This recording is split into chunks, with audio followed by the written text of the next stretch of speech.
Everyone wants to look like they've made it. The house, the car, the clothes. It's how we prove we're doing okay. But here's the strange part. The more people chase this version of success, the more they end up buying a life they don't want. Because the reality is, what most people call success is actually the trap that keeps them from it. My name is Paddy Kelly and I'm a financial consultant and economics professor.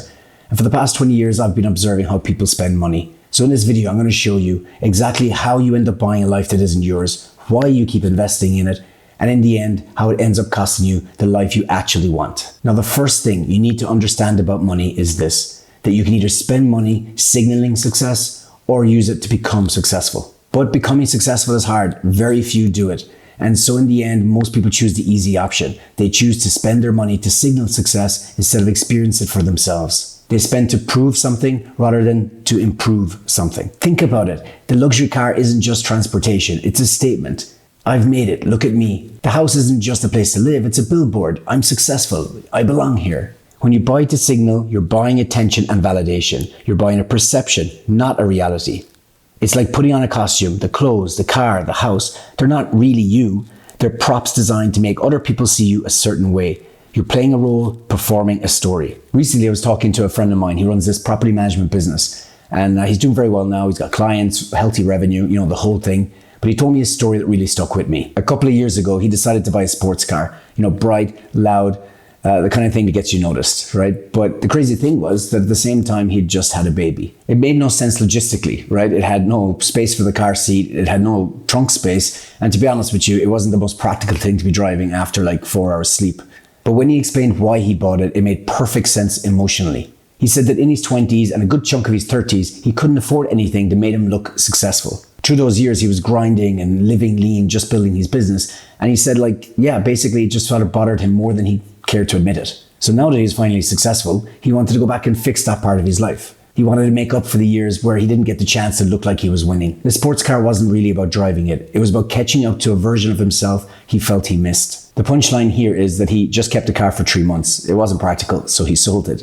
But the point is that when people buy things to signal success, they buy things for the story it tells, not for the value it adds. And because of that, they end up buying a life that means something to other people, but not a whole lot to themselves. The problem with this kind of thinking is that it traps you in a cycle where your worth depends more and more on appearances. Because once you start relying on how things look to feel good about yourself, you start to need bigger and better signals to get the same validation. The first nice watch feels amazing until everyone gets used to it. The car turns heads for a week until no one cares anymore. And suddenly you're stuck chasing the next thing, the next upgrade, the next flex, the next external hit of I matter. And here's the trap, because every time you choose appearance over substance, you reinforce the idea of who you are. You show people and yourself that your value isn't determined based on your discipline, your hard work, or your progress. It's determined based on what you buy next. And this causes 2 outcomes. The first is a deep sense of dissatisfaction, and the second, which I'll talk about in a moment, is even worse. But let's start with dissatisfaction.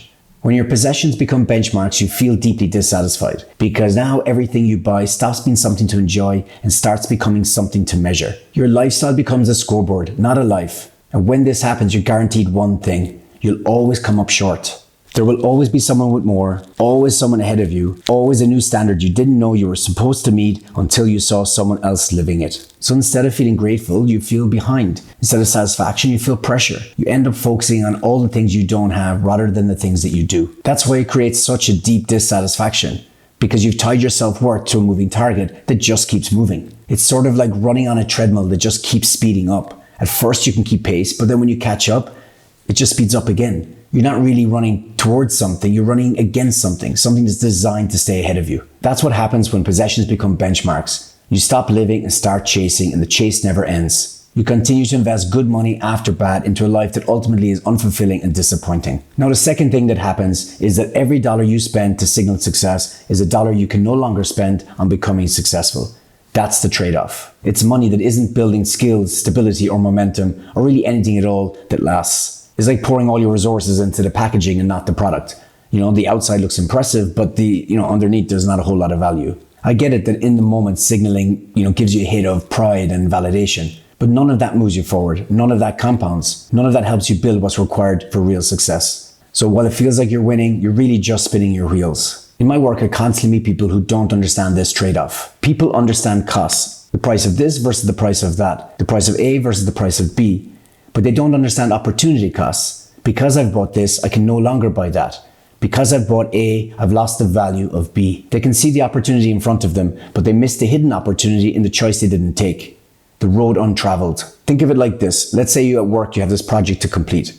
Well, the cost is that you can put in more effort now and do it thoroughly, or you can put in less effort now and do it quickly. So you decide to put in less effort now, and you believe you saved yourself that effort of doing more. But you've potentially incurred a huge opportunity cost because you've lost out on the skills, the reputation, and everything else that goes along with completing that project and doing it well.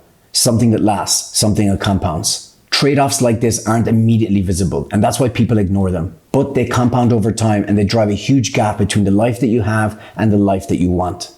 It's the same with signaling success. It's the same cause and effect action. You spend money on signaling success and ignore the opportunity cost of not spending on becoming successful. In the end, one purchase at a time, you end up buying a life you didn't even want instead of investing in the life you really wanted. The more you focus on signaling, the more your true priorities get crowded out until one day you realize your life is defined by appearance, not achievement. So look, you don't get to live a certain life just because you choose it. You need to choose it and then dedicate your resources towards it. And the way you spend your money is the biggest lever you can pull on to live the life that you want. How you spend your money is the ultimate form of self-expression. It tells you so much more about your priorities and your values and your choices than anything you say or anything you promise. Every purchase, big or small, reflects your habits, your discipline, and the life you're actually building, whether you realize it or not. Signaling success is a trap because it puts you into the cycle of buy, compare, show, upgrade, repeat. It's addictive because humans crave approval, but it rarely makes you feel successful inside. True success, by contrast, is about the life you build, about the things you enjoy, about the way you define success. Therefore, the choice is simple: spend to impress others or spend to live your life. Most people choose the first, few choose the second.